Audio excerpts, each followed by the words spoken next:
Okay, we're live. Hello, everyone. Just to anyone out there who is maybe from the States, who might be watching this after the live has finished, I will say, if you have any comments or any thoughts along the way or suggestions for the TTRPG, do leave them in the comments because I do read basically everything. And I'm more than happy to review your thoughts as well. So if you haven't been able to make this live because I decided to make it at like 11 a.m. My time over in, Europe, which is unfortunate for everyone in America, which is the majority of my audience, I do apologize, and I will try to schedule these at better times in the future. I just wanted to do some work, and I kind of wanted to work with my audience on that process as well. So I just wanted to make it an open space. I'm going to just be doing some work, and please, by all means, if anyone is in the chat, hop in and give me your suggestions. I'm just going to be thinking out loud a lot of the time and filling you all in with what I got going on here. I can already see, I'm so sorry, Pumpkineering as well, that it's 4 a.m. for you. I think someone else just said there, Axel, yeah, I'm here to say that I hope everything goes well, but it's 5 a.m. here. Yeah, do get some sleep. Look, I'll put this up afterwards. This will be a VOD afterwards. So please do watch it over if you want to. Feel free to hop in tomorrow and put whatever thoughts you have in the chat, and I will reply to as many of them as I can. I'll try to take on board as much of your feedback as I can. It's just kind of working hours for me, unfortunately, and I wanted to get a bit of work done. So I guess I'm going to be hanging around with a lot of the Europeans today. Miss Dizzy Fortune, midday for me. Perfect. You're an hour ahead of me. So where would you be roughly? I don't know. Cool. Very good to see. Brad B says class system can always be the most tricky. My biggest fear with this book is it's gonna just be really long because there's gonna be so many abilities listed in the actual book itself. Streambot, hello. Purgatory, hello, welcome aboard. Yeah, we've got a few people already in the chat. That's pretty cool. So yeah, today I'm going to be just going over, I'll show you right now, the old skill tree that I'm working on. Here it is in all its loveliness. At the moment, I've converted basically everything I've worked on so far on my previous iterations of this skill tree. And now I'm just trying to flesh it out. I really want to fill this out a lot. The one thing here, the one struggle is like, okay, you can make each of these nodes, you could have very few nodes, have a nice selection of like tight-knit nodes, but then have the abilities of each node be quite in-depth, and like there's a lot of investment within each node. You can really branch out and spread out in the nodes. But I will say on that then, I think it could be quite intimidating to read. Like you go into one node in the book and you're like, oh, it's like a whole page worth of text for this one node, and I think that can throw people off. You also suffer from if you have too many nodes, the skill tree can look also very intimidating for a lot of folks. But I think that's the direction I'm gonna take with this, is just have a lot of nodes and a lot of options, but have the descriptions of each node really short. Like I'll give you a little, I'm actually in the process of making a lot of my node descriptions and things quite short. So I'll show you an example in the combat skill tree. I'm going to be doing a video on this in the near future. Hello, creative Cobras. Welcome aboard. Thanks for joining. So I'll show you here real quick. Let me go on to... Oh, Purgatory says, what game is this for? Because YouTube didn't say. Oh, this is for my TTRPG Goblinz. Did I not put a title in the thing? Yeah, sorry. This is my TTRPG Goblinz. I made a video about it. I've linked it in the description too if you want to have a watch of that and get up to date on what this system is. But yeah, it's my own system. That's in development at the moment, and I'm making a roleplay skill tree for it. At the moment, there's 3 core skill trees in it. There's a roleplay one, There's a combat one and there's a crafting one. So on that, wow, we got 13 people in the chat already. Wow, holy smokes. I wasn't expecting anyone, honestly, to join at this hour. So thank you for everyone who's joining. So yeah, let me show you here kind of a rough idea of what I'm going for with each of these nodes. Where's my... Yeah. So let's look at, for example, this is the combat skill tree. Let's go with the lifesteal node here. So it's really short. I'm kind of trying to have a philosophy of like keeping the description of a node into like 2 sentences at max, like 1 to 2 sentences if I can. So lifesteal is like when you deal damage to a blighted creature, gain 1 HP and increase this amount by 1 for each purchase. So the more you purchase this, the more HP you will steal or gain when you hurt blighted people. And the dark branch is kind of focused around blighting people as well. Like when you deal damage to a creature, you can spend 1 mana or 1 of your own HP to blight them, which is really cool because you'll be getting it back because there's a whole lifesteal cycle that you can do there. So that's the kind of philosophy I've got going on with how I want to design things. This is currently the skill tree I'm working with for the roleplay skill tree, but also up here, this is the combat skill tree, which I'll be doing a video on in the near future. Brad B says, as I have a question, is the body modification aspect separate to the skill trees? Yes, it is. It's its own thing. I've actually done a whole skill tree for D&D for actual body mods based on Cyberpunk. But it's called the artificial augmentation skill tree because of the fact I didn't want it to just be cybernetics. It could be flavored in a lot of different ways. But yeah, it's going to be its own separate thing. And I don't want it to be too complex. I kind of like the idea. It's a fun idea to turn it into a skill tree, but I think that could be just overwhelming. So I think having them kind of as magic items or craftable magic items as well is pretty nice to work with. Like a big aspect of this game, in my skill trees I've done for D&D when it comes to crafting, and here I'll move back to bigger me. So a few aspects I had when crafting and everything in my D&D skill trees was, I was basing it on different monster types and the experience of those monsters, and they're worth different values based on the CO rating of monsters and things like that, which suits D&D. For this, I want to go for something lighter, which is just a scrap system. So when you defeat monsters, there's even a node in this skill tree over here in the wrong skill tree. In here in the nature branch, we've got scavenge, and there's other ways to get scrap in this as well. But the scavenge ability, at the end of combat, you can gain 1 scrap, and that scrap has a strand type. That it shares a strand type to one of the creatures you defeated.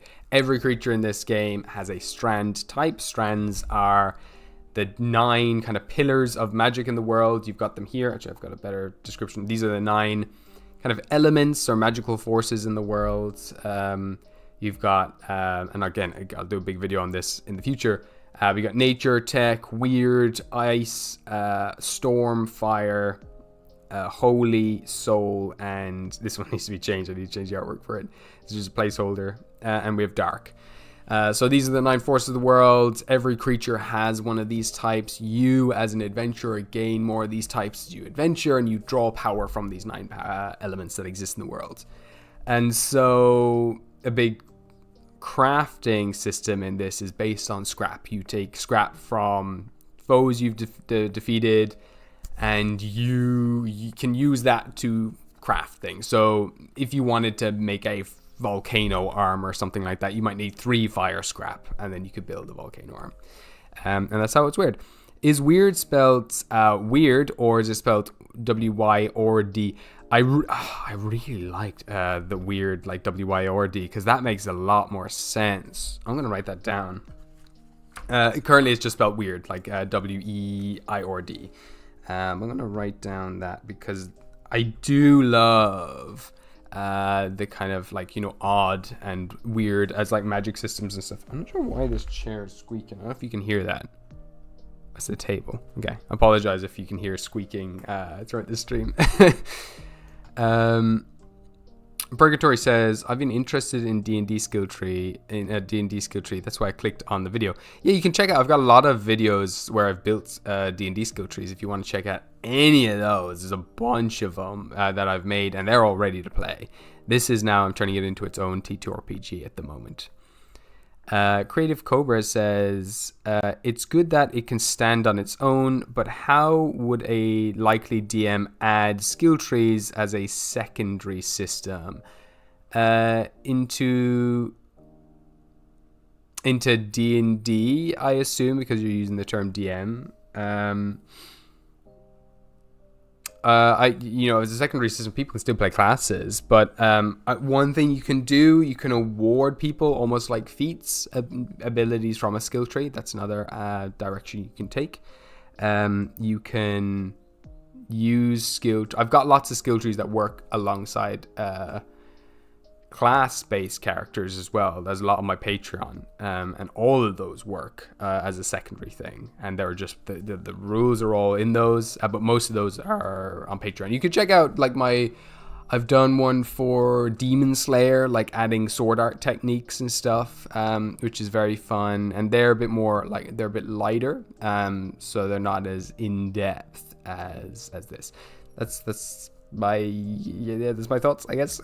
Or you can have some characters play as classes, some people play as classes characters. They're meant to kind of coexist.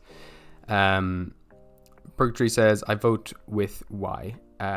No squeak. Okay, cool, nice. There's no squeak. Okay, I'm glad. It's driving me crazy. Okay, great. So what I'm going to be doing, I'm going to be going through all of these abilities. It's going to be a very chill stream, really. I'm also going to ask people if they have any suggestions for additional abilities that they want to be added in here. But I'm going to go through the document I've got going on for this. And I'm going to be just kind of rejigging a bunch of things. A huge aspect of this, a very important aspect of the skill tree system. I'll go back here as well. I'm kind of switching back and forth here, but you can see to progress through the game, you've got these 9 powers of the universe, the 9 strands of the world, and to branch off into different branches in the roleplay skill tree, you'll have to pass through one. So you have to pass through maybe the dark node, or you'll have to pass through the fire node, or whatever.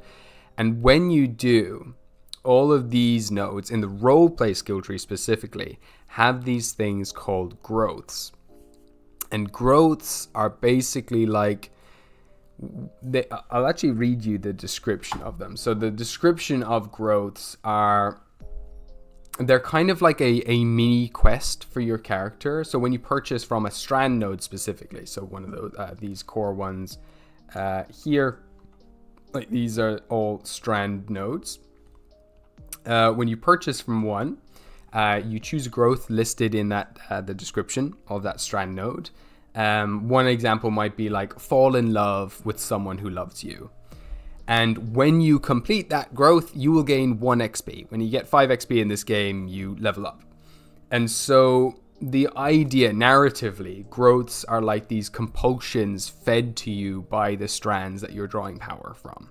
Because the strands are kind of sentient, and strands want to mold you into something that shares the aspects of that strand. So you're a better fit for that strand itself to take you over. So when you're drawing powers from strands, they are changing you over time, and you're becoming less and less like yourself. In the combat skill tree, a lot of these changes are typically more physical, though there are some mental ones as well. But these growths are also a way to like represent how your character is changing also emotionally and mentally as these strands are affecting them and changing them. And you don't have to act on them either. You do it when you purchase one of these nodes. you do have to take a growth, but you never have to act on it. So say your growth is like you need to kill someone weaker than you or something like that. Probably wouldn't be exactly that, but let's say it's that.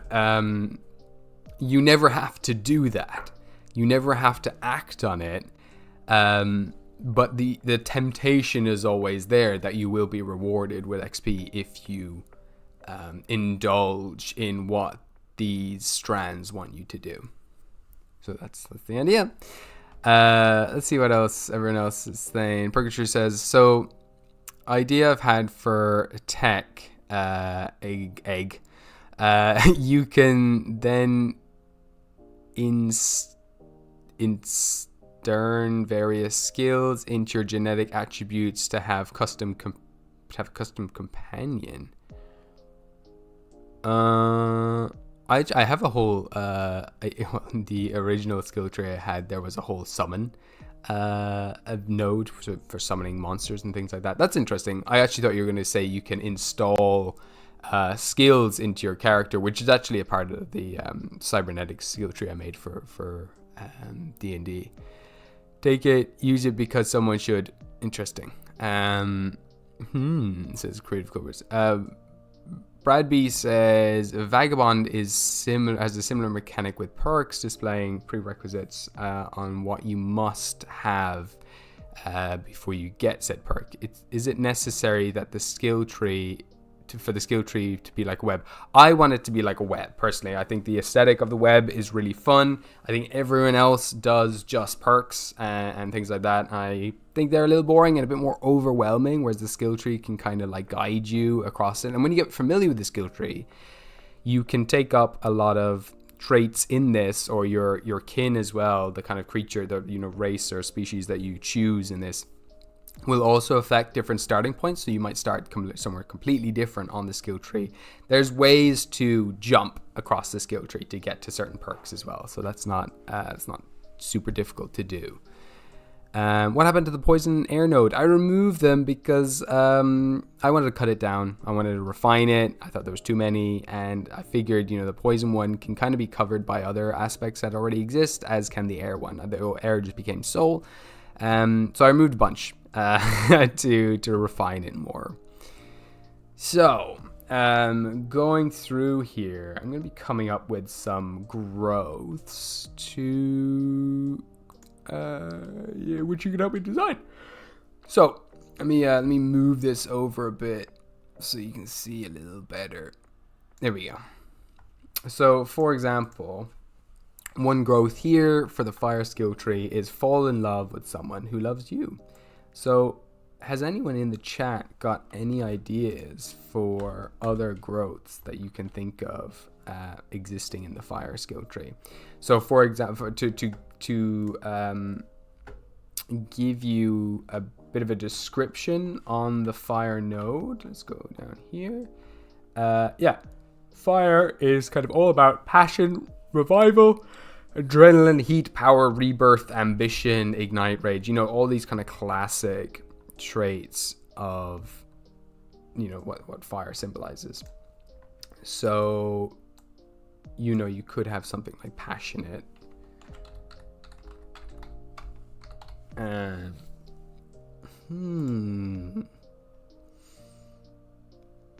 Yeah, let me see.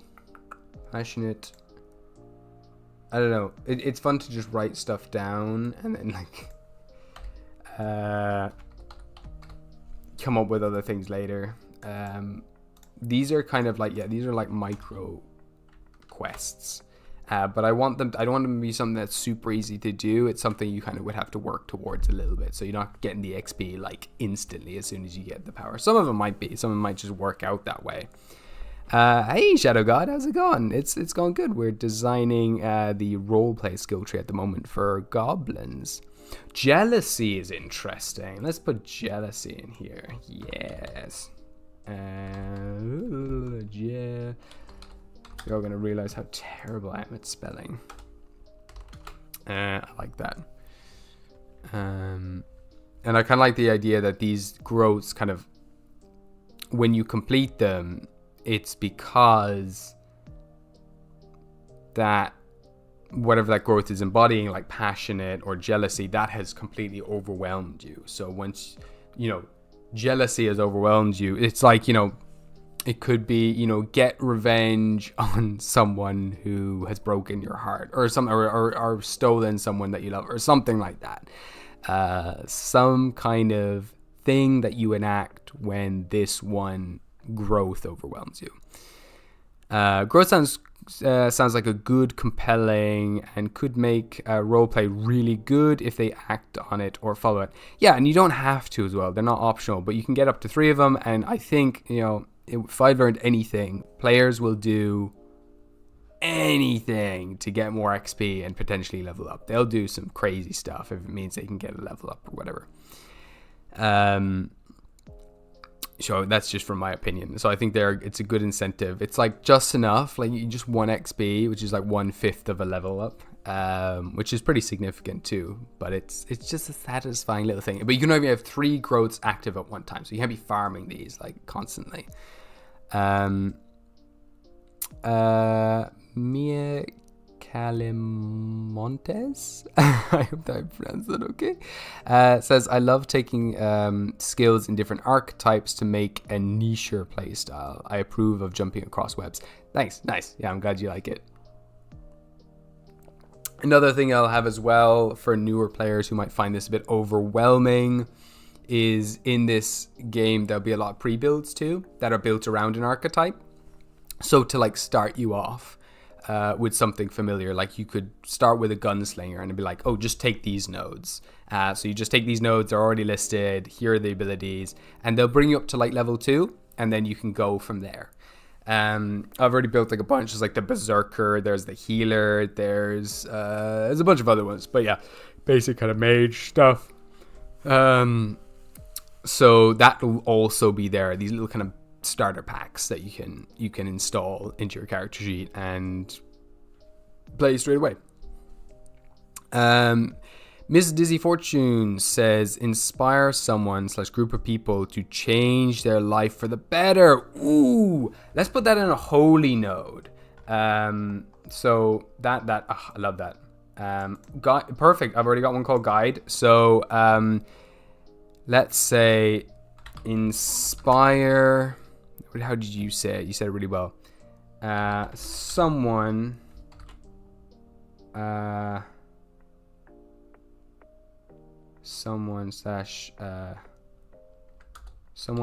a group of people. Someone or a group of people. It's gone now. So many messages coming in actually. Amazing how many people are in here. Amazing. Thank you all for joining, by the way.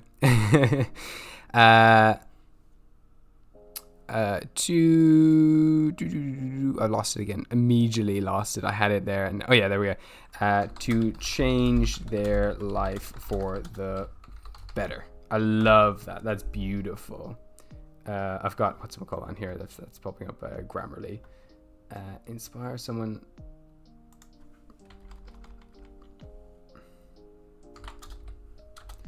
I love it. To change their lives forever. Yeah, for the better. Yeah, cool. I love it. That's really, really cool. That's exactly it. Mia Calmontes says, deeply defend a loved one physically for their loved one physically or their image. Ooh, okay. Yeah, let's go. What could that be? I guess it could be passionate, but we could also do something like, this could also be like a nature one, but I kind of like, we'll put it in fire for now. We can move them around. Let's see. That could be like over defensive or zealous. No, not zealous.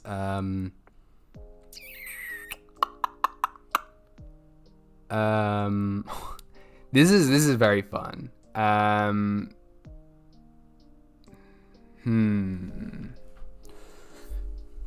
I'll just put down a text here. Let's say defend the honor of someone you care about. Let's say successfully defend. Successfully defend the honor of someone you care about. That's fun. That's cool. Another thing to note as well, which I think is kind of cool, I'm not gonna lie, in the skill trees, let's zoom out here. So within the roleplay skill tree, it's kind of broken up into 3 categories where you have social, world, and self. So typically, that doesn't have to be the case, but typically, I've got a little blankie here to keep me warm. It's still really cold here. So typically these 3 branches, for example, are about yourself, your being. Whereas all the powers here, more or less in the world, 3 world branches are how you interact with the world, specifically roleplay wise. And then the top one is how you interact with the world socially. So you can see, like, in a lot of the abilities, it's also maybe not just social in terms of like living creatures, whereas soul is like, you can go down through abilities like soul sight, being able to see the undead, or spirit caller, talk with the undead. Eyes of the grave is kind of similar to soul sight. Well, soul sight actually you can see people's actual personalities and what their soul is made up of, whereas eyes of the grave is you can actually see undead. A silver tongue, so kind of lying to people. Inspire, soothe, ear for deceit, and pick out lies. Whereas then this is kind of more insular. Like if you look at the coal branch, it's like there are a few other things here that branch out into the other ones, bleed out into the other areas. Like clue, because it's so near to the world branch, is about spotting clues in an area. Genius then is just being really smart yourself. Tactician is also being kind of controlling others. Weak points, looking at specific weak points in creatures and stuff like that. It's kind of more individual basis. Fast hands, just being really quick. These are all bonuses for yourself. Then again, world is how you interact with the world. So with tech, it's kind of how you interact with like modern society. So we've got bargain hunter, black market, streetwise, smuggle. Weird is kind of how you connect with, I guess, the weirder world.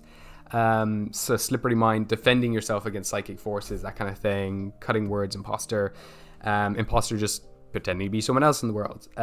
Future sight, reading the future. And then natural world for the nature node is like scavenging. Mining, hunting is all about like dealing with the resources that exist in the world. So that's kind of what we're working with here. I'm going to go through a bunch of these and start refining them as well. Maybe we'll focus on that. But if other people have, say, other growths, I'm happy to hear them out. But that should give you a better sense of kind of where I'm at with all of these individual nodes. And just for context as well, anyone watching, the 9 nodes, I've already gone through them again, but I'll go through them here one more time. We've got dark, soul, hope, fire, storm, ice, tech, weird, and nature.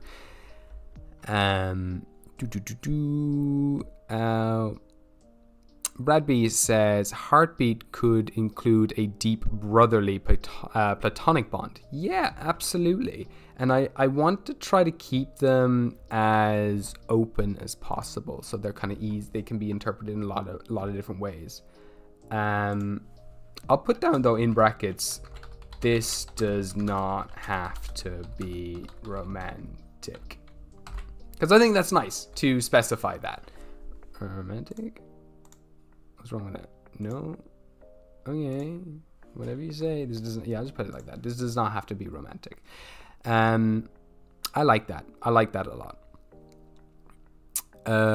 Where are we here?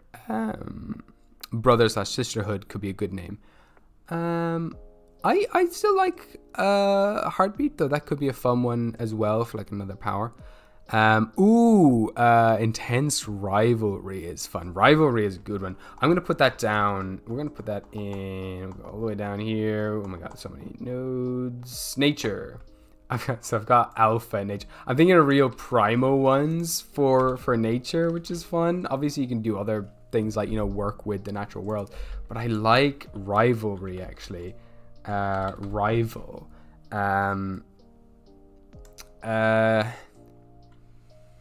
That's like...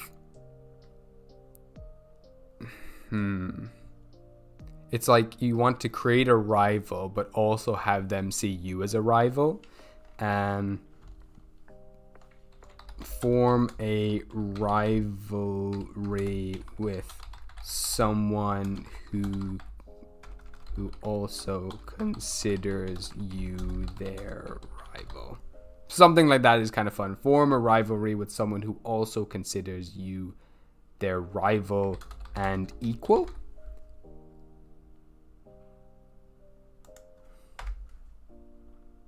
Form a rival, is that too much? Form a rivalry with someone who also considers you their rival and equal. Yeah, that's fine. That's fun. It could be a family friends tie-in. Yeah, absolutely.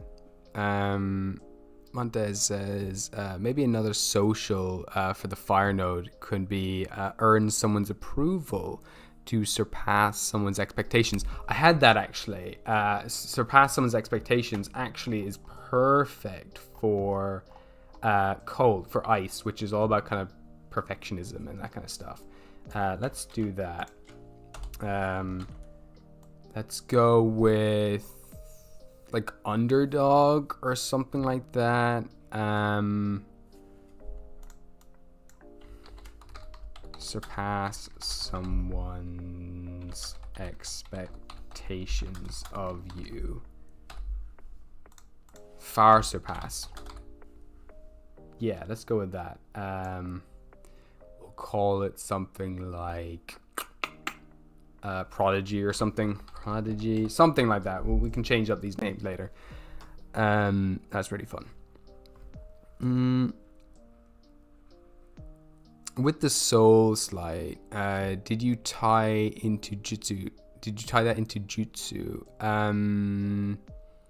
No, I'll show you soul slide as it is right now. It needs to be changed because these are more wordy than I want them to be. This is kind of like my old writing, and I want to like really just tone it down to 2 words, 2 sentences. Soul sight in this one, you can spend an action to peer at a creature's soul. When you do, learn if their body and soul are one or not. You learn the spirit score of that creature, and lastly, gain an abstract description of their soul.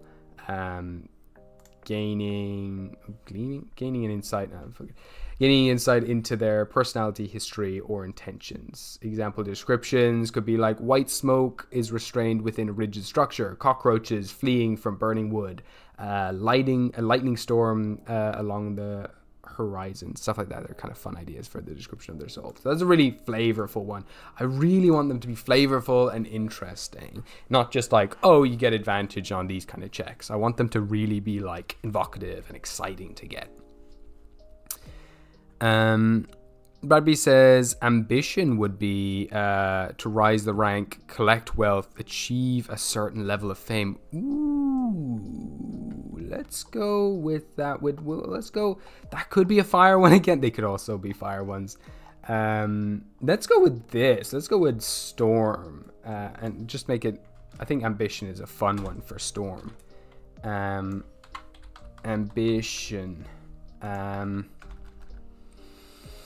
Let's pick one thing. Maybe ambition's too vague. Let's go with like fame seeker or something like that.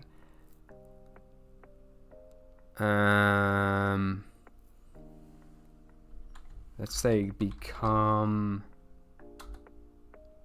well known by a let's say grow a fan base. A large fan base. I like that. I think that's really fun. Let's say fame. Let's go with that. Yeah. Develop a large fan base. I think that's really fun. That's so cool. So you want them to be also like, yeah, a little bit challenging to get. That's so good. Mata says, tactician sounds like it involves more than commanding others, like foresight and maybe maybe effective resource management, like rations or money or time. That's interesting.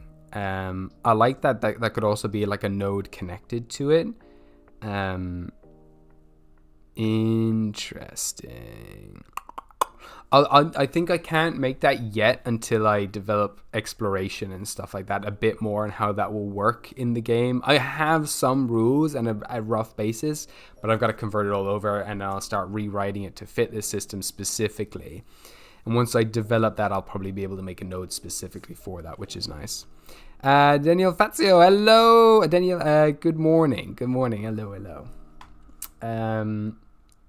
Let's see. Let's go in though. Because you brought it up, let's go into the tactician node and specifically, what's it in? It's in the ice abilities. How have I written tactician? Where is tactician? Hold up. Boop. Yeah, it is here. Okay, let's add it in. So, I've lost it again. Immediately. Okay, here we go. Let's go.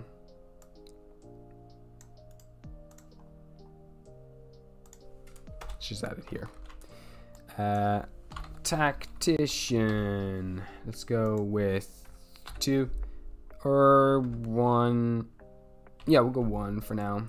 As an action, you can command a willing creature to take an of your choosing as if it was their turn. As if it were their turn. Yeah, cool. I like that. And it's really simple, really clean. I don't want to go too much into any other details. So you spend an action to have someone else take an action. And that's it. So perfect. We got 1 node down. There's so many nodes to go through. Montez also says, if you shorten the rivalry thing, mutually maintain a contest and contest a rivalry. I like that. Yeah. Let's go back down here. I love it when you can shorten something down.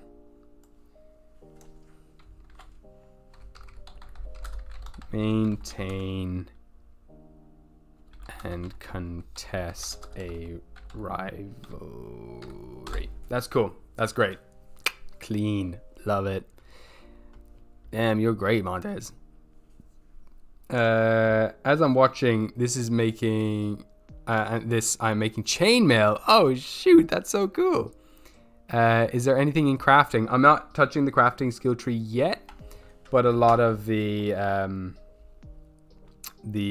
natural part of this will be around. I've gone blank there. We'll be, gaining a lot of materials for crafting specifically. There's other ways to get materials, and obviously you can also buy materials.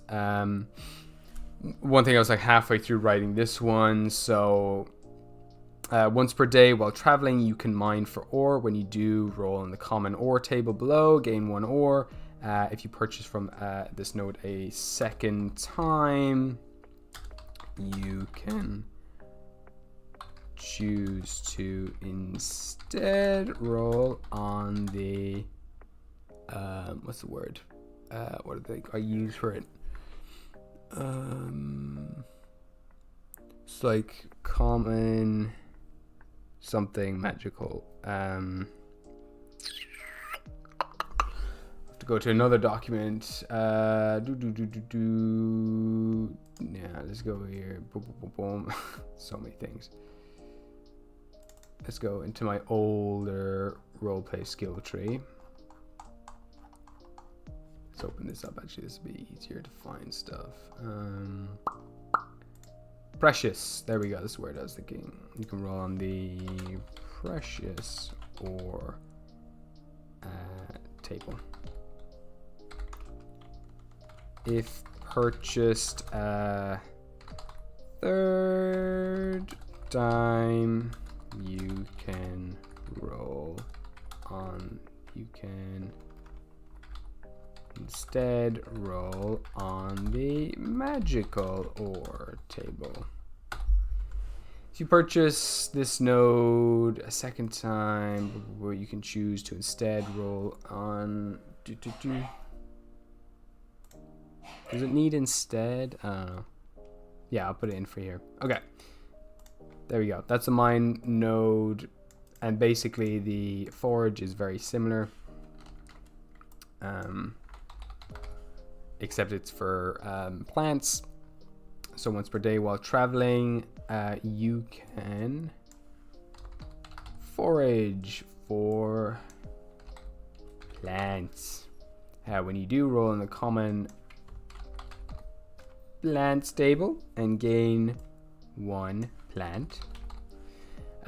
If you purchase this node for a second time, you can choose to instead roll on the precious plants table. And if purchased for a third time, you can instead roll on the magical plants table. So I'm like converting a lot of stuff I've already written to this. A lot of these foraging, mining, and everything, these mechanics are all in my Kickstarter as well. There's a lot of them, and they've all been revamped and refreshed, and they're really, really exciting. Hey Zyre, how's it going? Miss Ditzy Fortune. Sorry, I keep calling you Dizzy. Sorry, Ditzy Fortune. What about losing someone you love for the undead one? That's kind of cool because I love the implications that, you know, you might actually just kill them to gain the 1 XP. Let's do that. Okay. We'll just call it loss. How sad is that? Like, you had this really tragic moment, and then all of a sudden the GM or the guide or whatever is like, and now you do gain 1 XP for that. It's so sad. Okay, yeah, that's amazing.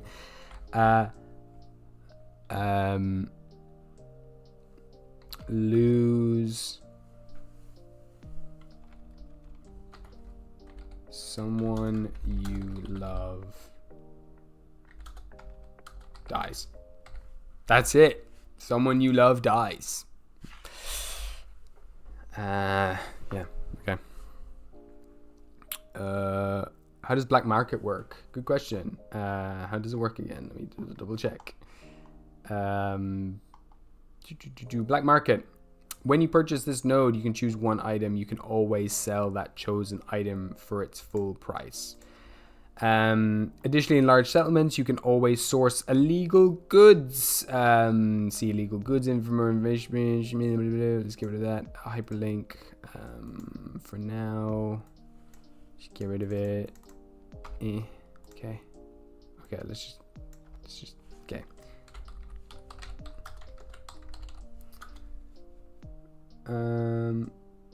Not below. Let's go legal goods for more information. No full stop. Whoops.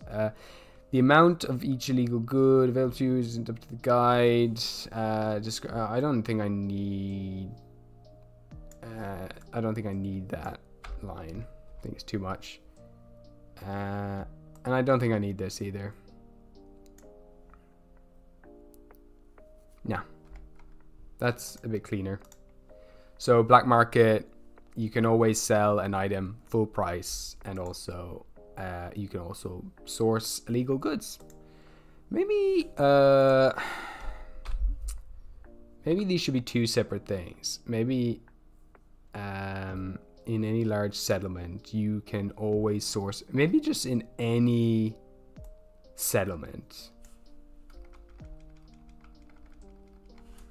In any settlement, you can always source illegal goods. Let's go with that. And I'll make it capital. I think that's fun. And I don't think I need this. Maybe I'll just put that. Oops. Oops. And now it's that clean. And then we'll have a separate one, I think, because we've got Bargain Hunter. You can always sniff out a good deal or make one if needs be anytime you enter a town that you've never been to. This is too wordy. When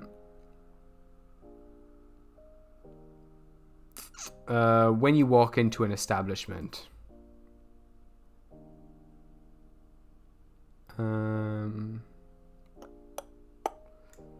The money costs less than 1 money. You purchase 10. I'm gonna just change Bargain Hunter to.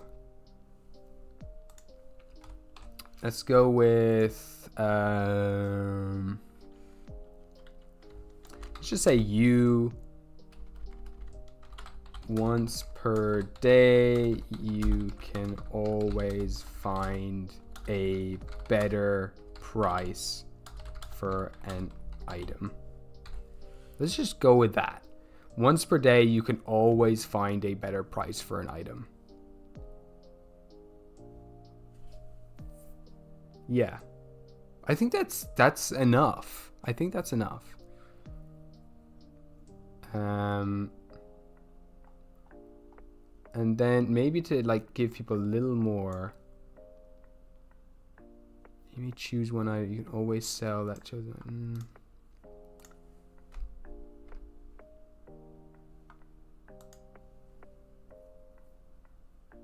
You can always source legal goods and purchase them for a cheaper price if buying in bulk. Something like that could be funny. And then just add another little thing to Bargain Hunter.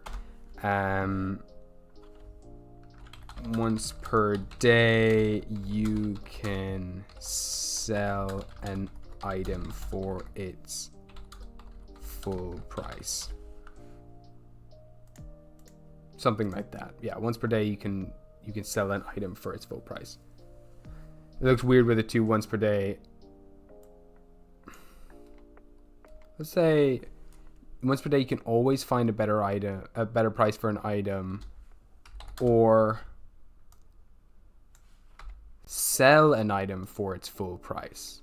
There we go. Two things in one bag. I love it. That's clean. That's clean. And it's exciting. Oh, big stretch. So there you go, Danielle. That's how. What was the question? Black market works. We figured it out. Zyra says, just got here from playing in a session in the campaign where the players are gods. Fun stuff. Oh, that's really cool. Oh yeah. Purgatory says, lost a loved one. Inspires you into one of their interests or traits in remembrance. Ooh, inspires you into one of their interests or traits in remembrance. That's fun. Yeah, so when you lose them, then you can like pick up something to remember them. That's really cool. Something low / simple. Okay, wait, yeah. Okay, I see what he's doing here. Let's go with soul for this. Let's go. It's something like to honor someone. Let's call it remembrance. Remembrance. Is that spelled right? Seems like it. Okay.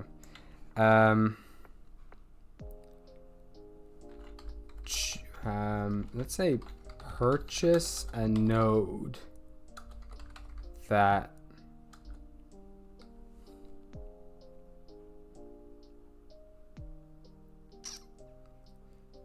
like purchase a node or learn an ability. Let's just say learn an ability. Learn an ability or skill that honors a loved one, a lost loved one. That's really cool. I like that a lot. Learn an ability or skill that honors a lost loved one. That's cool. Like reading things like that are like that's exciting to me. That's like, ooh, that's such a weighty thing. Improbability innocent. Hello, you love goblins. Yeah, goblins are great. They're an amazing creature. Or do you mean the TTRPG? If you do, that's awesome. Thank you. Montez says, is there an official playtest for you designing your own TTRPG of you designing your own TTRPG? Also, I noticed you often lose where you are on your doc. Oh yeah. If you feel particularly inconvenienced by Google Docs, I'd recommend Obsidian. A lot of people recommend Obsidian. I'm not a fan. I don't get too lost. I'm just kind of scrolling back and forth. I actually have, you can see here, I just go to the side. You can see there, I've got like tabs. I'm titling everything. So everything's actually pretty easy to go. I just haven't been using it. I'm just being lazy, but by being lazy, I'm like more scattered. No, I don't. I love Google Docs, honestly, and I like the fact that I can work on them on different devices. That's the one thing I don't care too much about Obsidian with. I think you have to pay for it if you want to have like that cross-platform kind of what's it called? Cloud-based thing for Obsidian, which I'm not too into. I don't want to get into Obsidian. This works for me, and it's just another thing to learn. But I do appreciate it. A lot of people have recommended it. So there's probably some truth to that. And is there an official playtest of my TTRPG? Yes, kind of on my Patreon. Yes, it is available to anyone who's of the fancy goblin or higher. You should be able to play it now. So far, anyway.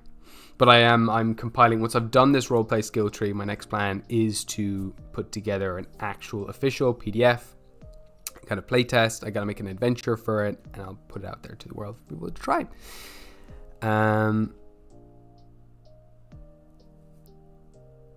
Let me see. It might also take some time to move your notes. Yeah, that's the thing. But it has a plugin to visualize your notes and a very easy make flowcharts. Like, yeah, I've heard as much. It's tempting. It's just a lot of work to do all that. And I'm already so rooted into Google Docs. You should see how many docs I have. It's got so many.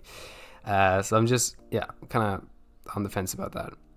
Bargain Hunter could be once per day is often depending on the value. I don't want to put that in there. I don't think so. I don't think it needs to have. I think people can work that out themselves. I don't want to add too many complications. Also, Monte says, otherwise you could also press Control plus F on your keyboard to search up words. Yeah, for sure. That's a good trick as well. Hello, Dylan Manship. Welcome. Thanks for joining. Miss Ditzy Fortune, holy could have gained the respect of a divine being. Ooh, yes, I love it. Here we go. Let's do that. That's awesome. Yeah, and that's exactly what you want to be doing when you're that kind of character. Let's do it. I love it. I didn't need to highlight that whole thing. Divine favor.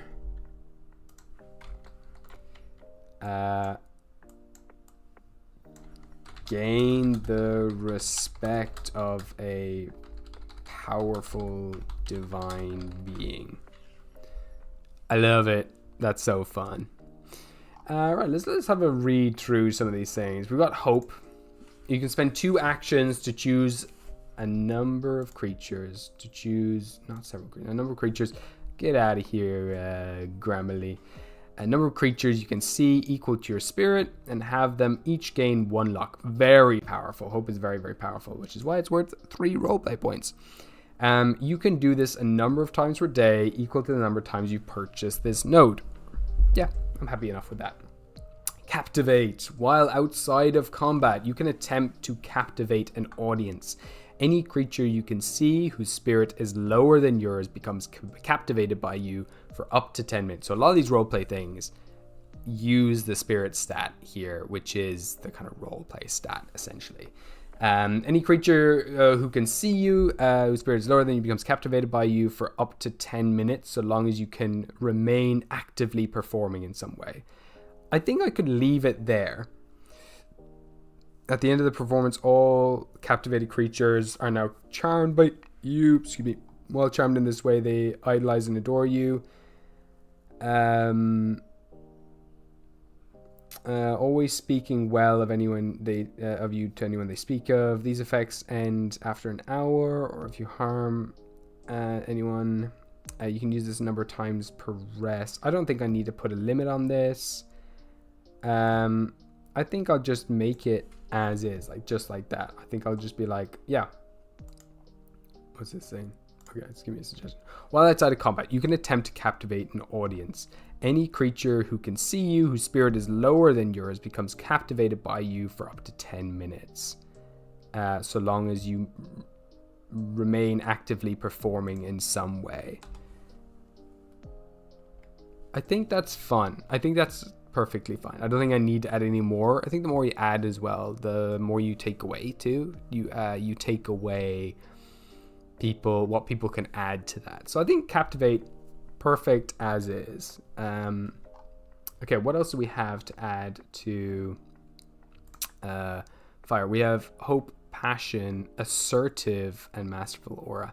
Let's have a look at assertive. That could be a fun one to come up with if anyone has any ideas. Let's go assertive. I'm gonna say, off the top of my head, I think what could be really interesting is like you can't be charmed to believe in something that like goes against your beliefs or something like that. You cannot be charmed, capital C for charm because it's a condition, to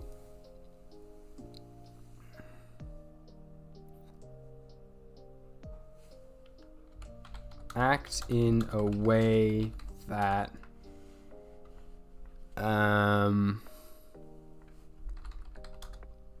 that like not goes against your beliefs, but that in a way that clashes.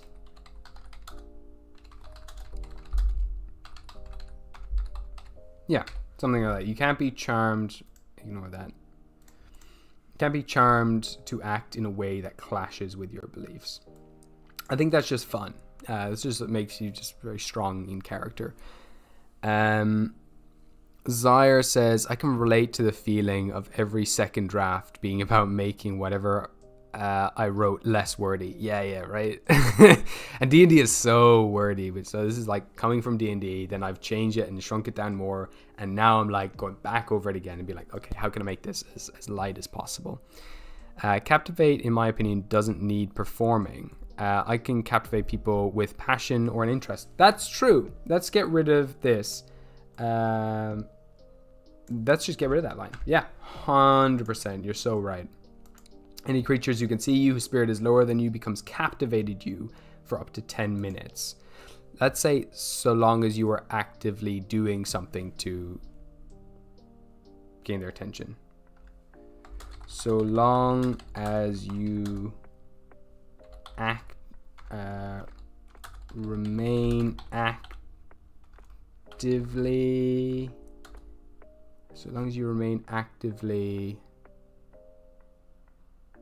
capturing their attention.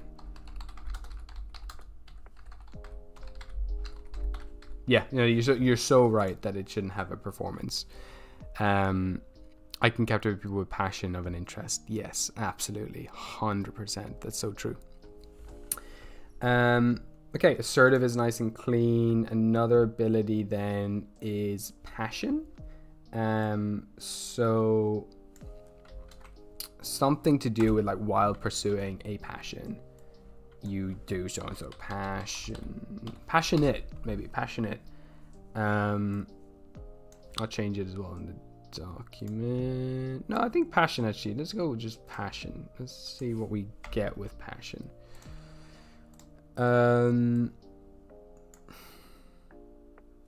You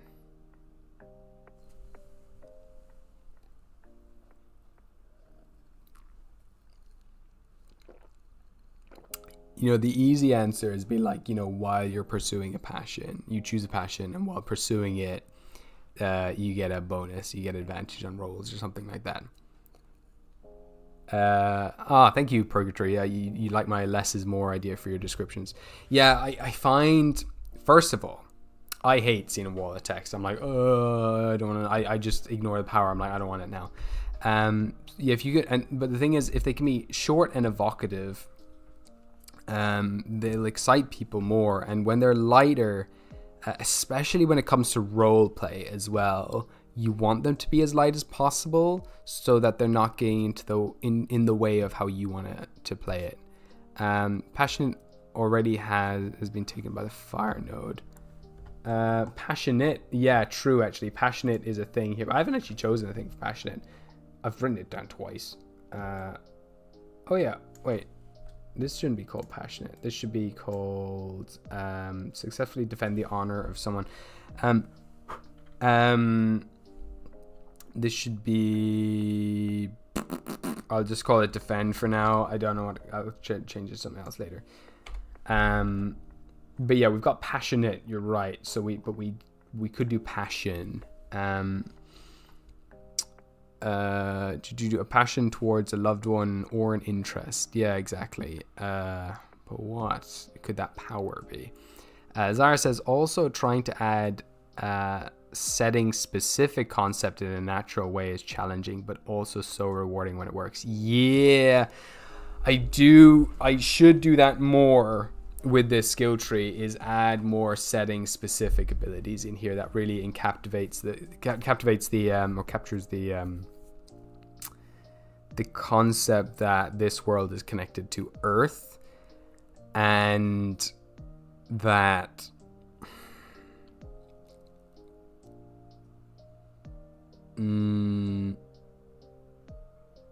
and also the whole idea with monsters and stuff. Though the thing with monsters is very much built into the skill tree already.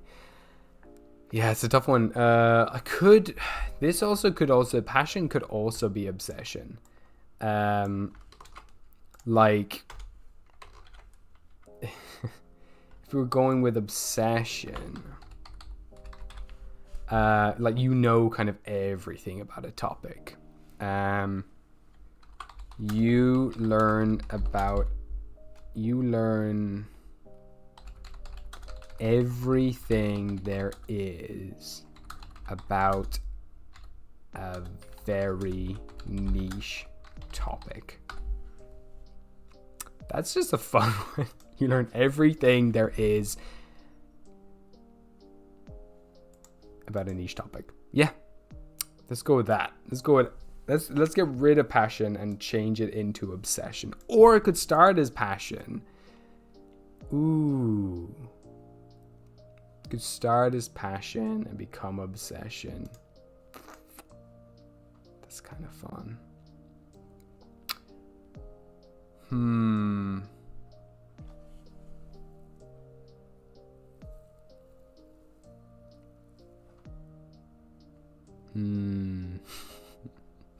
This is tricky. I could come back to it.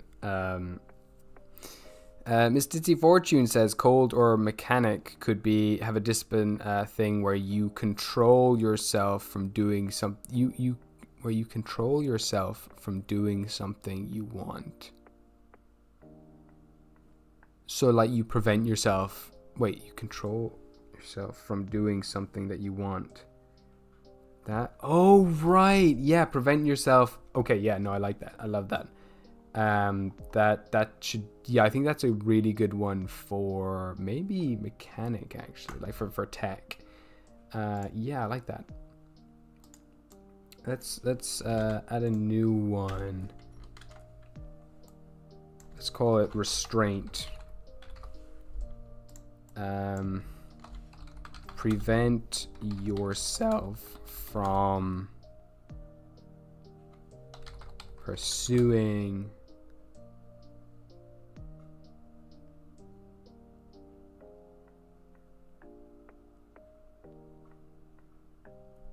pursuing something you care about or something like that.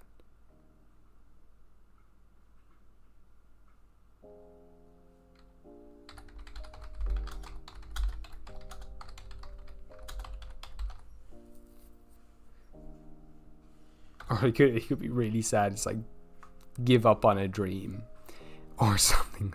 That'd be horrible. What if we combine passion obsession into infatuation? Infatuation actually you could have instead of passion, where you just become obsessed with someone.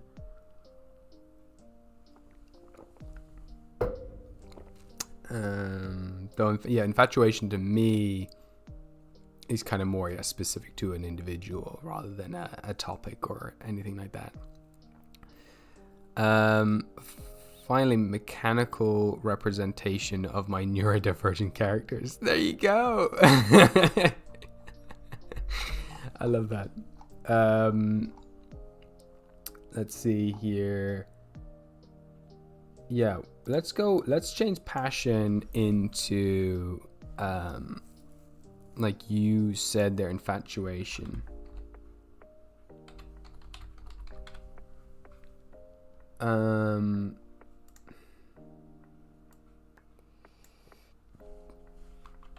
You have +1. I don't like doing mechanical things too much, but this is kind of fun. You have +1 advantage when choose a specific person you know. I guess creature. I go with creature.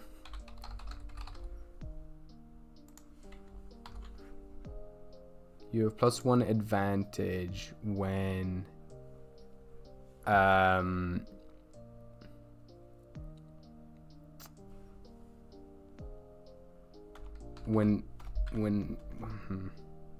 whenever aiding that person anyway.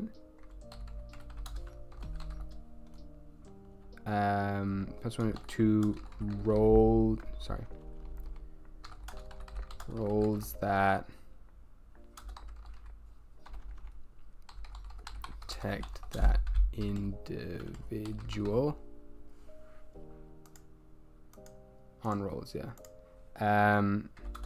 But +1 disadvantage and advantages stack in this as well. And +1 disadvantage on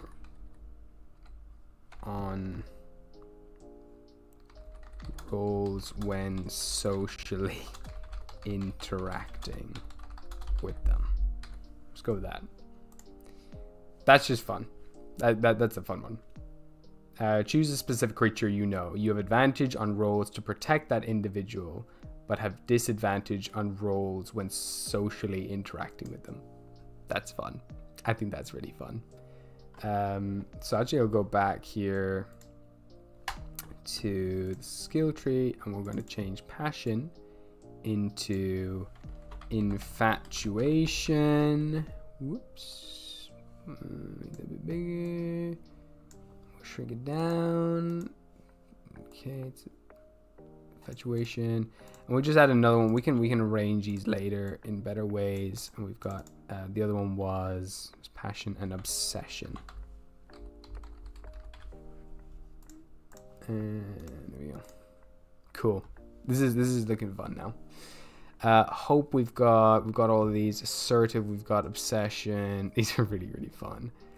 Masterful aura. I wonder if we'll bring that in. Do I want masterful aura? Maybe not. It just means you'd have more than one aura active. Sure, let's do it. Let's add it in for now. We can always remove it.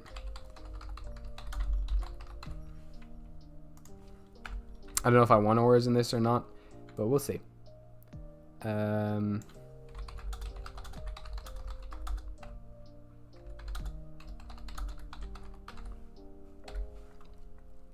Get more than one active aura. Cool.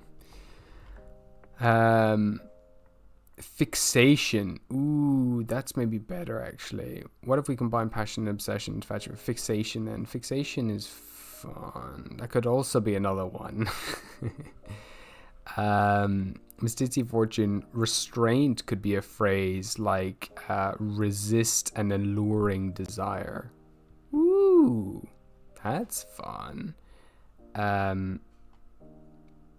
And then Purgatory says, at Miss, yeah, I know what anime you're referring to. Oh. Does Aura have a power level? There's a few auras in this. So we've got two, really. There's a positive aura and there's a negative, or there's a malicious aura. And there's also one, I think, that I'm going to be adding to nature, which will be kind of wild aura, which is like, but I'll look at that later.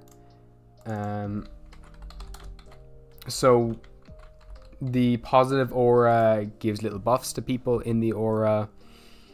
The malicious aura gives people negative buffs in the aura. Wild aura then was originally kind of like a damaging thing, like kind of like a weather effect that emanates around you, but that is also more of a combat thing. So I might add it to another branch or something like that. I don't want to get too into the auras yet, because I'm not sure if I want to keep them or not. But yeah, we'll get to those later. I'll add it in for now more. I'm kind of more adding it in as like a placeholder for me. But yeah, I'm really liking these growths though. We're really cooking with them. There was another one that you mentioned there. Let's go down back to tech. Restraint. Yeah, actually I kind of liked how you resist an alluring desire. Let's go with that one. That's a way better said actually. Fortune. Resist an alluring desire. I like that a lot. Cool. Control. Get someone to complete an important task for you.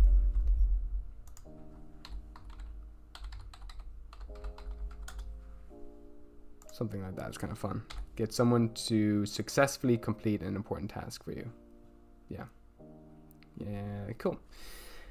We're doing pretty well here, folks. This has been a great live stream as well. Thanks so much for everyone who's joined and who's participating in this. This is really exciting. Let's continue what we were doing there and just go through what we've got. And kind of work our way down. So we're going to Holy now. Karma, I quite liked how it was going, but we'll see now if we want to cut it down and chop it up a bit more. A Grey from Fairy Tale. Nice. Oh my god. There should totally be a mechanic just like to remove your clothes or something. No robot reaction for mech. Ooh, what do you mean by robot reaction? I'm curious. Oh, you've deleted it. Okay. So, karma is... Okay, I'll go through karma. I'll break it down. So, as an action, you can reduce your luck or HP to increase the HP, armor, or roll results of a creature you can see by that amount. Let's get rid of HP. Let's remove HP because there's other healing nodes. So now we're on to increase the armor or roll result of a creature by that amount. Should we keep armor here? Or should we also remove armor? And the armor boost lasts until the starting next day. Let's get rid of armor. As an action, sure, you can reduce your luck or HP to increase the roll result of a creature you can see by that amount. Reducing your luck in this way does not count as spending luck. Okay, cool. Let's get rid of that. The amount you can reduce your armor or HP per action is equal to the amount of ORP invested in this node. Okay. There's other things as well, like if you purchase this additional times, you can use your luck to, if you use luck, it doubles the results. Using this ability to restore creatures' HP restores it by twice the amount. I don't think, this is more combat-y, so I'm going to get rid of that. You no longer need to spend an action to use this ability. Yeah. I'm gonna maybe even there's no action required for this. You can reduce your luck to increase another creature's luck by the same amount. No. Okay. Let's just get rid of that. Get rid of that. Get rid of. Maybe we'll use that. So that luck doubles the effect.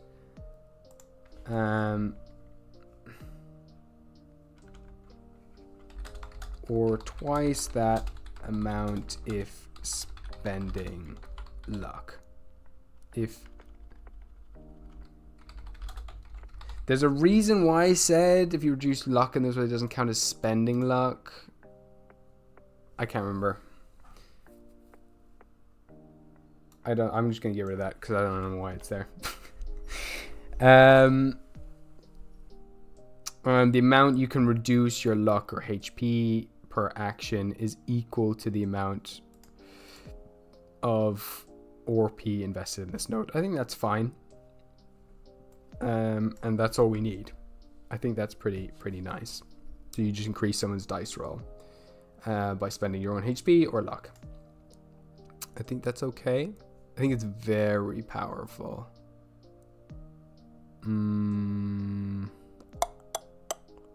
But there's a limit here of how many times you can get it. And it takes an action. So I'm happy enough with this. Okay. Firepowers have a 25% chance to burn wearer's clothes. No. And also I don't like using percentages. No crafting yet. Yeah, I'll get to crafting in the future. No, we're not gonna have people burning clothes off. There's no consent in that. Karma, that's cool. We'll go with that with karma. Lucky, increase the amount of luck you can spend per turn by 1. We'll bring this down to 2. But I like that. Lucky is pretty strong because you can usually only spend 1 luck per turn, so this can get pretty crazy. Positive aura. Yeah, this is a bit wordy. I'm going to come back to this one. I don't have the headspace for this. Maybe to do it on the stream. So we'll come back to it later. Inspire. When you purchase this node, you can choose an inspiring speech. So this is, I'm not too big a fan of this one. I think what I'll just do is you make an inspiring speech. As an action, you can make an inspiring speech. Or once per turn, you can make an inspiring speech. Or once per rest. Yeah, once per rest, you can make an inspiring speech to increase everyone's luck by 1, maybe? That could be really cool. Yeah, let's do that. Let's just do that, because we don't need all these other options. Okay, we don't need the start as well. During a rest, you can make an inspiring speech to bolster up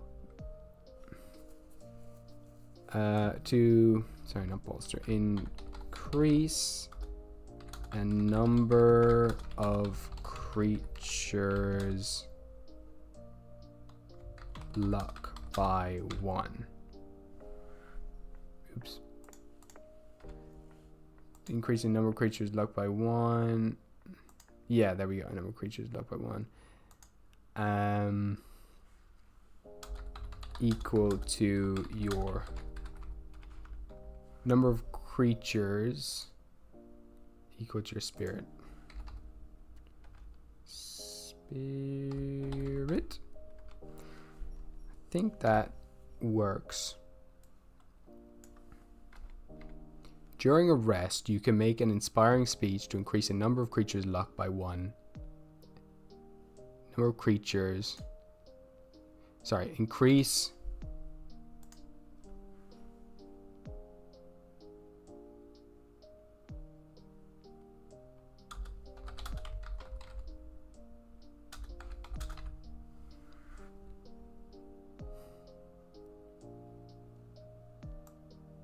You can make it to a number of creatures equal to your spirit.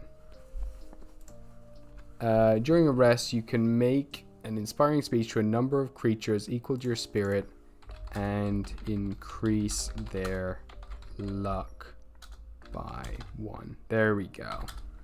We got it in one line that makes sense. It doesn't leave confusion.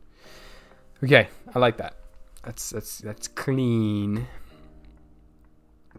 Optional take optionally take the reduce cold cost or P. Optional take to reduce cold. Okay. Inspire speech was part of another we were talking about. Passion. Oh yeah. Yeah. That's interesting. Increase luck by a number of creatures equal to your spirit by 1. Increase the luck of a number of creatures. Yeah, I think we got it in the end. I think we got it. During rest, you can make an inspiring speech to a number of creatures equal to your spirit and increase their luck by 1. There we go. And these could be, that could be like you go to talk to them each individually. You know, you can talk to them as a group. Yeah, I think that's good. Okay, soothe. You soothe and revitalize your wounded allies immediately after combat, having them all gain HP equal to your spirit. I think that's nice. I think it's fine. I know it's more combat based, but I think it's kind of nice. During rests, one ally of your choice can remove 1 additional injury. You can remove 1 additional injury from a different ally for each additional purchase of this node. Yeah, sure. I think we'll leave it as that. That's fine. It's pretty strong. Yeah, cool boola.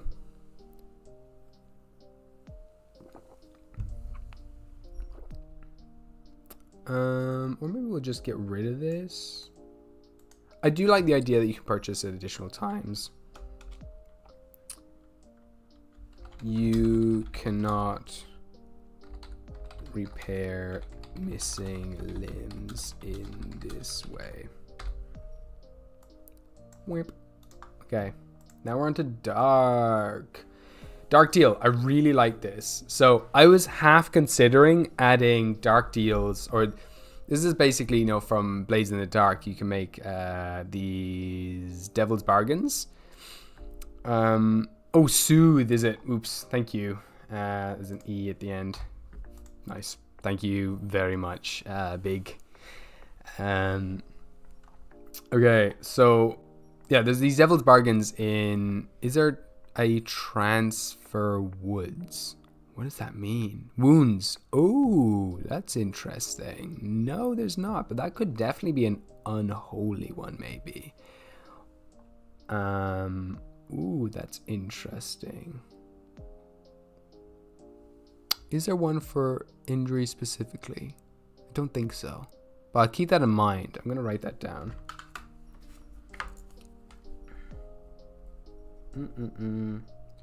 Transfer injuries. That's cool. I like that.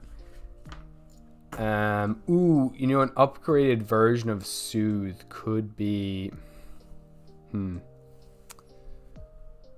We'll figure that out. We'll get that. I'll write it down so I don't forget it. We'll go on to here. Dark deal. So yeah, this idea I wanted to bring into just overall for people, but I kind of like the idea that it's like locked behind the dark ability, which is dark deal. So whenever you would fail a roll, you may ask the guide if you can make a dark deal. You succeed the roll, however, something terrible will befall you in the near future. Dark deals cannot be used for gambles. Gambles is an ability that I've just come up with for this game, where when you're about to make a roll, you can gain 1 luck if you say to them, before you know the roll result, before you make the roll, you describe to the guide the worst case scenario should you fail this roll. You know, something terrible that will happen to you if you fail this roll.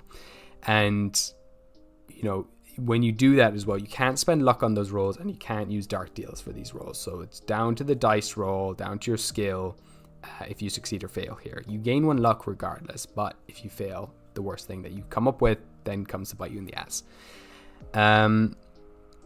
Zara says, are there nodes that interact with sacred / profane places or ley lines and stuff like that?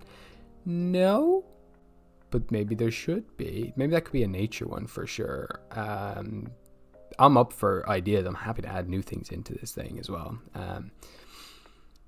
Bad Idea Generator says, I think soothe is used in fortune teller. Yeah, soothsaying. Sorry, you're right. 100%. That's why it looks like a normal word.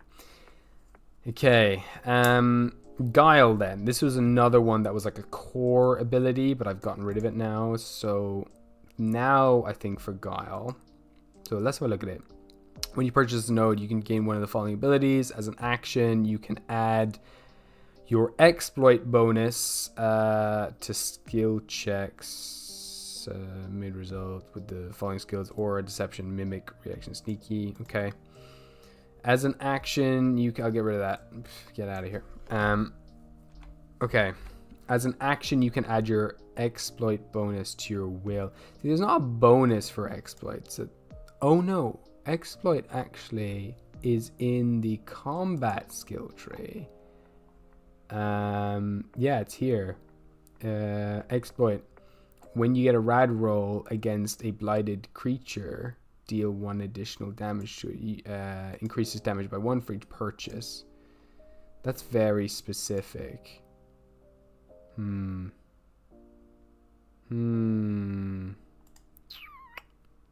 it's very different now too. So I think I'll get something instead of exploit. One thing I was playing around with here, and I'm curious what you all think of. So here on the skill tree, we've got social, world, and self. I'm not too keen on more resources, because we have mana, we have stamina, we have HP, and we have luck. They're all resources. So I don't want to add 3 more resources, but I'm wondering, is there a way, to have something similar to a resource or something in these abilities? I've got to figure out what these 3 are. These used to be karma, guile, and genius, and so now I'm trying to think like, okay, what am I coming up with here as well? Like, these are 3 different ways to interact with yourself, with other individuals, and with the world in roleplay scenarios. So I'm trying to think here, what are these going to be, first of all? And can they be potentially like a resource that you tap into that, it's based on a skill. So, you've got your world is maybe based off of power, for example, or social is based off of spirit and whatever, or power is self, and world is like mind. So I'm trying to think, like, is there resources you could have or something you tap into when using certain abilities from this skill tree? So for example, going back to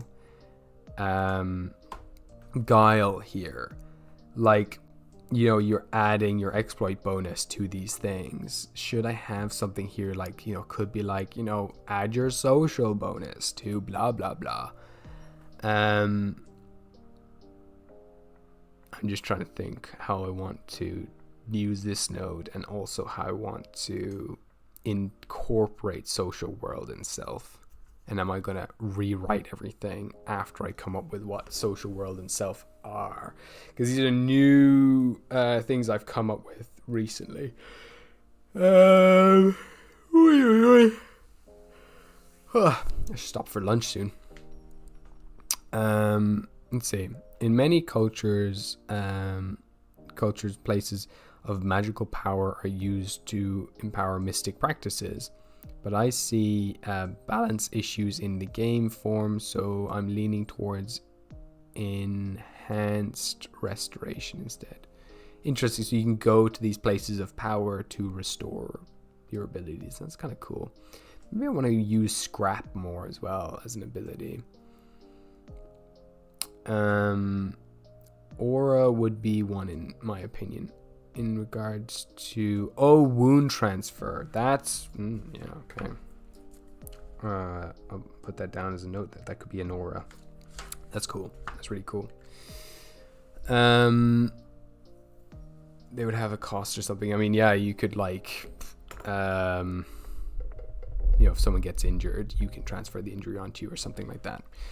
Hello, Lemon Liquor. That's a great name. Nothing to do with the stream, but why is your name the Ugly Goblin when you and your PFP are clearly cute goblins? That's very sweet of you. Thank you very much. I mean, I try to make the Ugly Goblin look ugly, kind of like ugly, but like cute ugly, but like.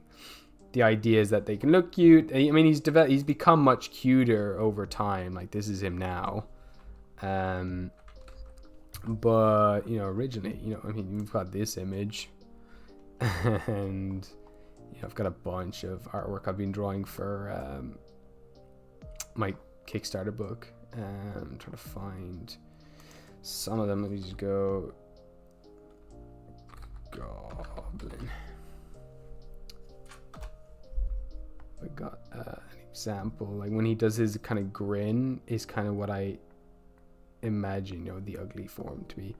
I don't have it here for now, but I try to make him look a little kind of like a little funny, but I wanted him to have that bean shape, kind of almond shaped head, because I think that's also very appealing to a lot of people. I wanted him to be appealing, so he's not the ugliest, but I don't know. He was originally called the Scrunkly Goblin or the Dirty Goblin, but I felt like they didn't work as well, and I like it. It stuck. I can't really answer the question really. Miss Ditzy Fortune says ice could have a cold-hearted growth, where you backstab someone for a reward. That's pretty sick. We love a bit of PvP. Let's go with that. Let's do it. Let's go cold heart. Cold-hearted. Backstab someone who helped you. Or who was good to you. That's better. Yeah. I like that. Nasty. Ugliness, not admonishment. But as acceptance of the imperfect self. There we go. There you go, Zara. Thank you. I think all people could benefit more from more of that in their life. Accept who you are.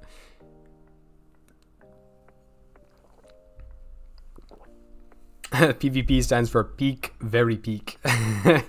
PvP can be very interesting. Obviously, you got to manage it well enough, and you got to kind of like get people's consent all around the board. But I think it does make for very dramatic moments. No, okay. In my opinion, Ugly Goblin is a great name, though, so it's okay. Thank you. I am proud of the Ugly Goblin, and it can be shortened to Tug, which is kind of fun. Okay, let's go back to Guile. Oh gosh. So the idea with Guile is it's your wit, it's your cunning, it's how you can be sneaky. Let's look up the definition of Guile again.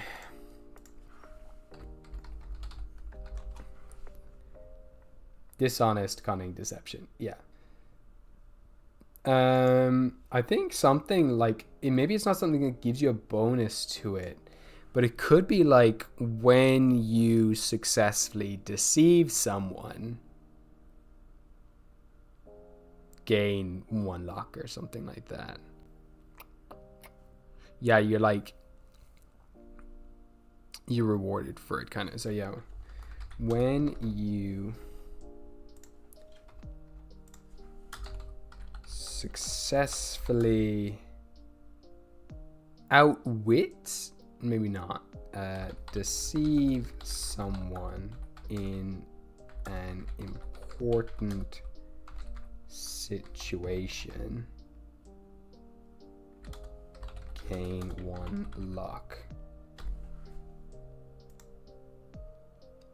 Yeah, okay. Something like that is interesting. When you successfully deceive someone in a dire situation or something like that, in an important situation. I want to put stress the importance of it, because otherwise you could just be lying to everyone that you meet. I think that's fun. Peak's a fun game. Plus Tug is an easy abbreviation. You're so right, Shadow God. Thank you. Hey, Coterie, hello, how's it going? Lovely to see you here. We'll come back to Guile. I'm not too happy with it at the moment, but we'll come back to it. Imposter. After purchasing from this node, gain the ability to unerringly mimic another person's speech, writing, and behavior. I think we could just leave it as that. You can spend at least 3 hours. I don't think we need to spend time. I think it's just freaky that you can just do that. We do have an ability called Mimic as well. What does that do? That's in the weird node. Or is it? Where is it? Hold up. Where is Mimic? Mimic is between weird and tech. So next one, Mimic. Spend 2 mana as an action to gain 1 power or ability of a creature you've studied in detail until you rest. Yeah, so this is more mimicking someone's behavior. Okay. You can unerringly mimic another person's speech, writing, and behavior. Your ruse is indiscriminate from the casual observer. If a wary creature suspects something is amiss, you have advantage on aura checks to avoid detection. I don't think we need to add any of this in. Purchasing this ability additional times lets you as an action magically mold your face to resemble a person you've seen. Okay, that's really cool. Okay, let's do the additional purchasing thing, because I think that's kind of sick. As an action, you can magically mold your face to resemble any person you've seen. As an action, you can touch a creature to read the last thought they had before you touch them. And as an action, you can touch someone to have them forget the last thing you said. This ability only works once per person. I think that's awesome. I think we also can lower the price of this, maybe. I think these are cool. I think these are cool to have in here. Yeah, I'm happy with that.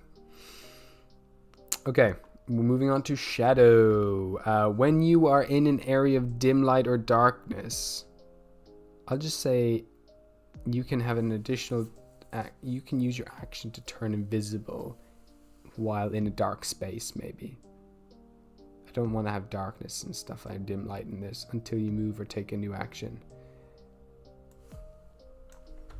While in a dark space, you can turn invisible until you move. Dark space, you can spend an action to turn invisible until you move or take a new action. If you purchase this node a second time, you can now move without losing this invisibility. If you purchase this node a third time, you can now take actions without losing invisibility. That's pretty sick. That's pretty sick. That's all I want to say. That's a cool one. Guile. Did I spell guile wrong? Oh, any shape-shifting stuff in the weird nature? Yeah, there is actually in the original ability, in the original weird stuff. We got shape change as an action. You can transform into a creature you've seen, but your character sheet remains unchanged. We've got mimic to take on their abilities. We've got spell eater, which allows you to eat spell attacks, but broken lets you change into a monstrous kind of form. So there's a lot of that stuff. Maybe all of these should be changed to... I'm actually looking at this. I'm like looking at the skill tree, right? So like, let's go over the skill tree here. Like, I love how clean this looks. There's just nodes for all the individual powers. I think, so these in-between things, these are all like in-between abilities. I think I should just scrap that. I don't think there should be individual like thingy things. Martial arts and pacifist is like meant to be kind of a mix between nature and soul, but I think I should just scrap this. I think I should just be more decisive and be like, yeah, the jutsu should be a lightning ability. Clone should also be a lightning ability. Makes sense. It just makes sense. And shape change should be a weird ability. And then I'll just bulk all these things up way more. Grip, sap, frostbite. Yeah, all of these should just be changed up. And they blend as they get close together. Yeah. I'm just going to do that. I'm going to remove all these things. I'll do that another time. I'll make that add to my list. Remove all in between nodes on combat skill tree. Hell yeah. Let's do that in the future. What about obscured? Would darkness and obscured be different things still? Obscured is interesting. I kind of like that idea. Let's have a look. Let's go back here. I don't know if you can hear my dog digging in the carpet below. Obscure is fun, where you can like have something disappear from someone's vision. I think that's actually an ability. Hold up. That actually might be a thing. Hold up. You alright, Bluester? I think that's like an illusion. Maybe it's a jutsu, actually. Yeah, I think it's a jutsu. So let's go.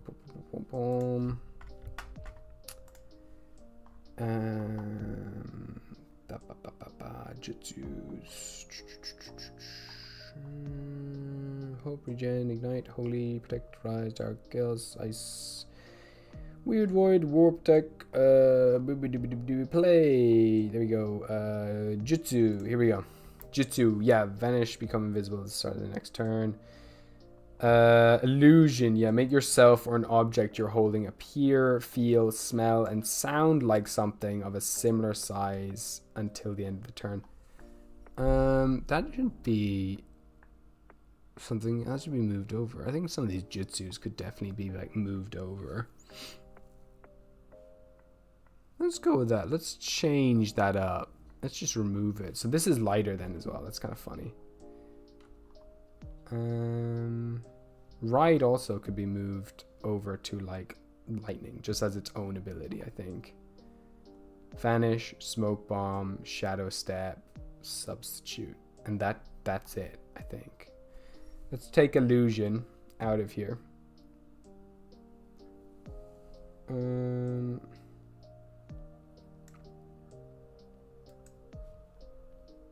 Let's cut it. Okay.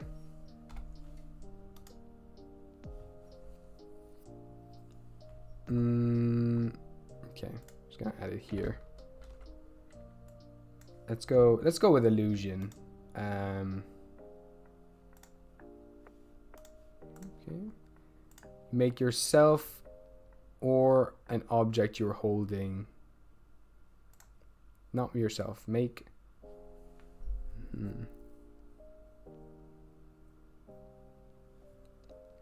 Feel, smell, or sound like something of a similar size until the end of combat, or for 1 hour if not in combat. This maybe should be a weird power. Alternatively, you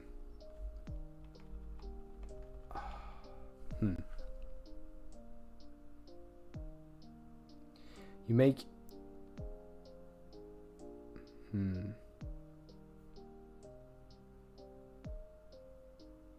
make yourself or an object you're holding appear, feel, and sound like something of a similar size.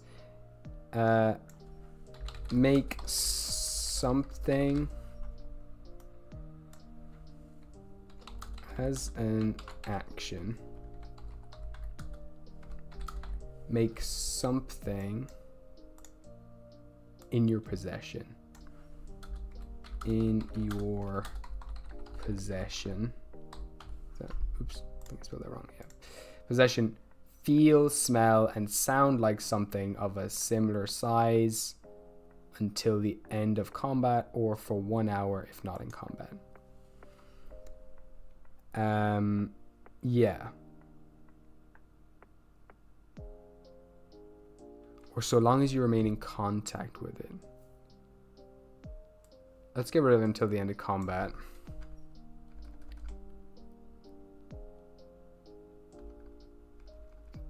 Similar size.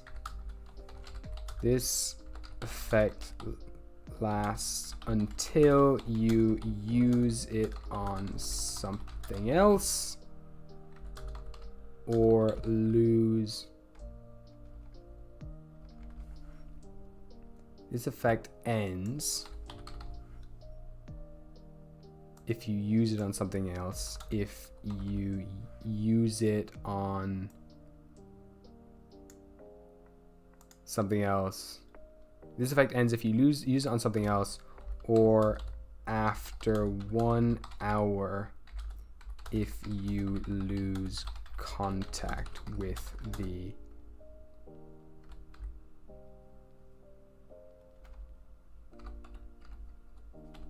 target of this. If you lose physical contact with the target of this illusion. That's cool. That's a little complex, but I think that's fine. It's only 2 sentences. So as an action. As an action, make something in your possession feel, smell, and sound like something of a similar size. This effect ends if you use it on something else. If you use this ability on something else, or after 1 hour if you lose physical contact with the target of this illusion. It's kind of cool. I like that. I think that's fun. Hello, Y2K pressed on.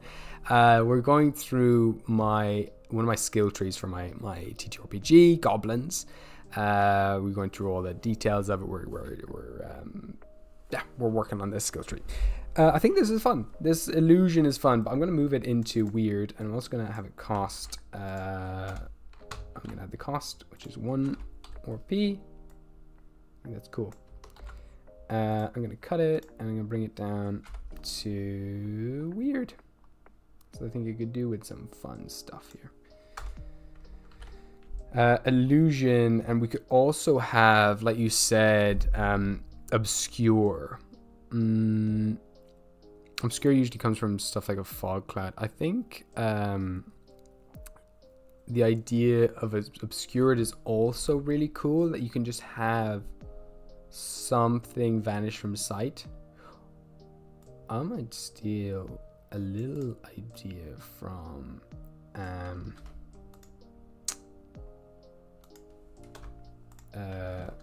I've seen in what's we call it, Enclave. Obscure. So as an action, have someone's vision omit certain details.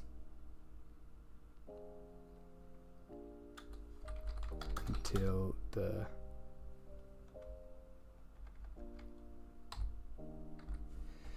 as an action have someone's vision omit certain details.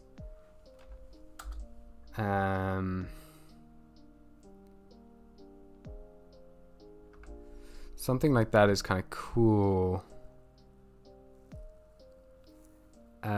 So long as you're communicating with them, there needs to be something that you need to be maintaining in order to continue to have this effect work.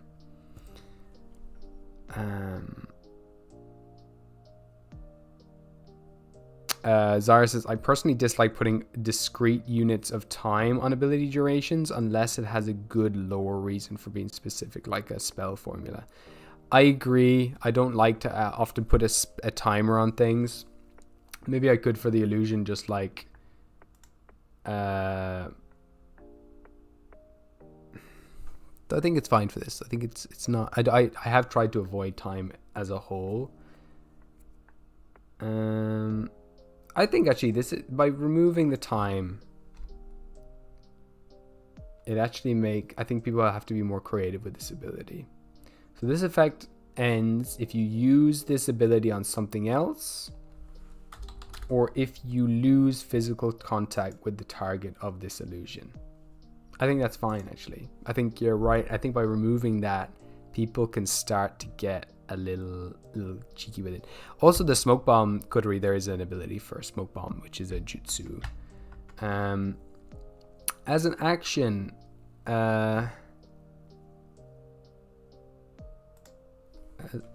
wait. So long as you remain in contact with a creature, you may omit things from their vision that are plain to see to everyone else. Oops. Something like that is kind of fun. So long as you remain in contact with the creature, you may omit things from their vision that are in plain sight.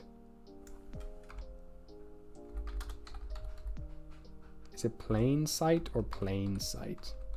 Plain sight? I can't remember. That's kind of fun. Then again, you've got like a little thing you're battling with, like to keep contact with this person. Miss Ditsy Fortune. Maybe an NPC can make a check once a while until they stop misremembering things from the obscure ability. Until they stop I don't know. I think it's kind of fun that you can just be like, I'm gonna run over this person and just make them forget things, but they can't. We'll add in that they can still see you. However, you cannot remove yourself from their vision.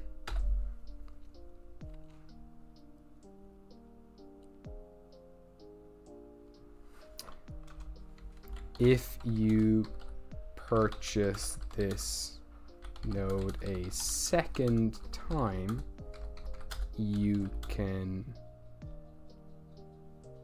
emit sounds. Maybe not. No, I think this is fine. This is cool. Contact as in touch. Yeah. Yeah, I'll change that actually then if that's confusing. As you remain... So long as you remain touching... So long as you remain touching a creature. I'll say so long as you remain in physical contact.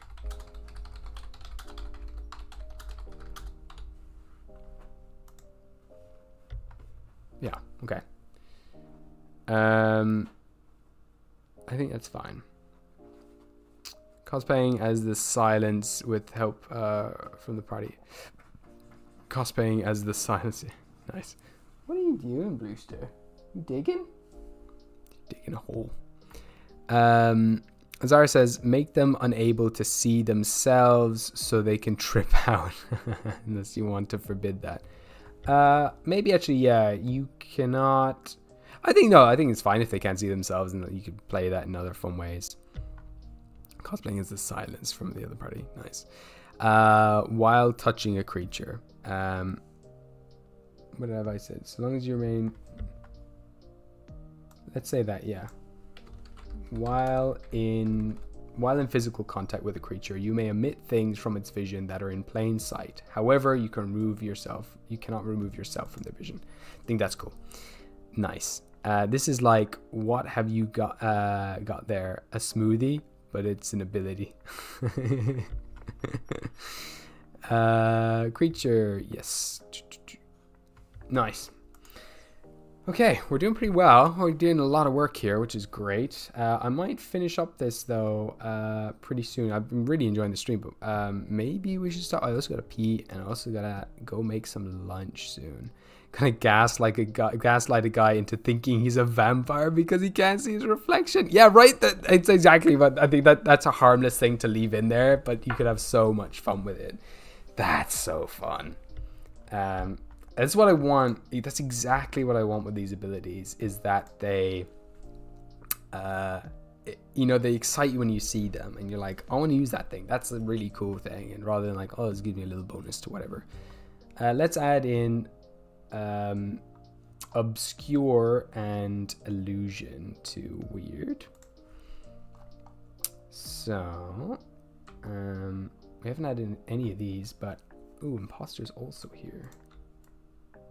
That should nice. Okay, this actually works perfectly. So we'll put in cutting words as well, maybe later. Maybe do we need cutting words though? I don't know. Let's go illusion, and we also have obscure. I'm gonna head off because also my partner has just gone on a call herself. So I will see you all later. Thank you all for joining the stream. We definitely gotta pick this up again. Maybe not next week, but maybe the following week. Thank you so much for joining. It's been really, really fun, everyone. Okay. See you later. Oh, wait a minute, because if I end it immediately, there's gonna be a delay. Okay. We'll end it.